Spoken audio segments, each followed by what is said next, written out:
बरेली के एक छोटे से घर में शादी की चहल पहल थी। माँ नई बहू के स्वागत की तैयारी में लगी थी। थोड़ी ही देर में मोहित अपनी दुल्हन मोनिका को लेकर गाड़ी से नीचे उतरा।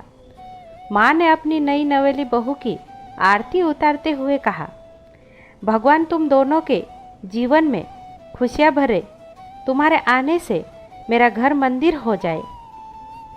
फिर शुरू हुई मुंह दिखाई की रस्म और इन सब में पूरा दिन बीत गया। 2-4 दिन में मेहमानों से भरा घर खाली हो जाता है। अब घर में बसते हैं सिर्फ 5 लोग, माँ, बाबूजी, मोहित, मोनिका और रोहन। शादी हुए 10 दिन बीत चुके थे। एक दोपहर मोहित मोनिका से कहता है, सोच रहा हूँ कि ऑफिस ज्वाइन कर लूँ। मोनिका तुरंत बिस्तर से उठकर बैठ जाती है। क्या हम हनीमून पर नहीं जा रहे हैं? मोहित ने जवाब दिया, अभी शादी में बहुत खर्चा हो गया है, आने वाले 1-2 महीने में जाते हैं ना। मोनिका ने पूछा, पक्का? मोहित ने जवाब दिया, हाँ पक्का। अगले दिन मोहित ऑफिस के लिए निकल जाता है। शाम को मोहित घर पहुंचता तो देखा कि माँ, बाबूजी और रोहन मोनिका के साथ टीवी देख रहे थे। माँ मोनिका से कहती है, लो बहू, आ गया हमारे नवाबजादे। थोड़े समय में डिनर करने के लिए परिवार के सभी सदस्य बैठते हैं। बाबूजी ने मोहित से कहा, अब तुम्हारी शादी हो गई, रोहन को लेकर हमें कोई चिंता नहीं है। तुम उसकी पढ़ाई देख ही रहे हो।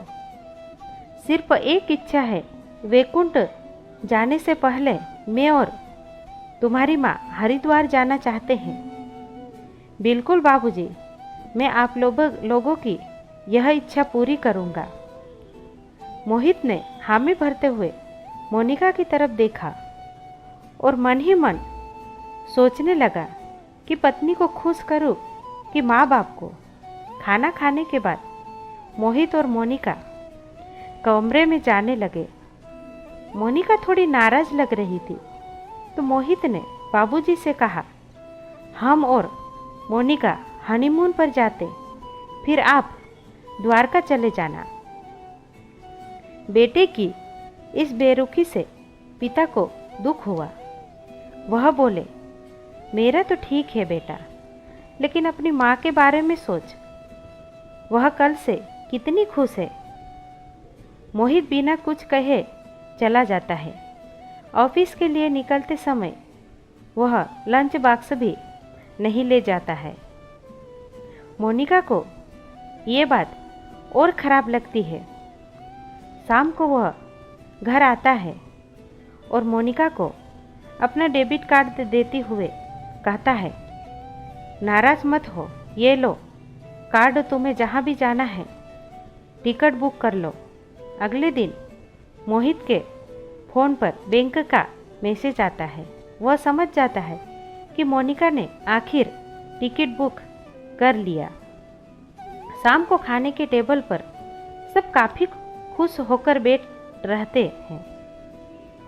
इतने में उमा अपने बेटे का माथा चूम लेती है। मोहित के चेहरे पर सावलिया निशान साफ झलकने लगते हैं। तभी बाबूजी आपको यह बेटे के पीठ पर हाथ फेरते हुए कहते हैं, थैंक यू बेटा, परसों हमें निकलना है हरिद्वार के लिए। आश्चर्य के साथ मोहित ने मोनिका की तरफ देखा। मोनिका मुस्कुरा दी। कमरे में पहुंचने के बाद मोनिका ने कहा, इच्छा चाहे किसी की भी हो, पूरी होनी चाहिए। क्या हुआ अगर पहले माँ बाबूजी घूम आएंगे?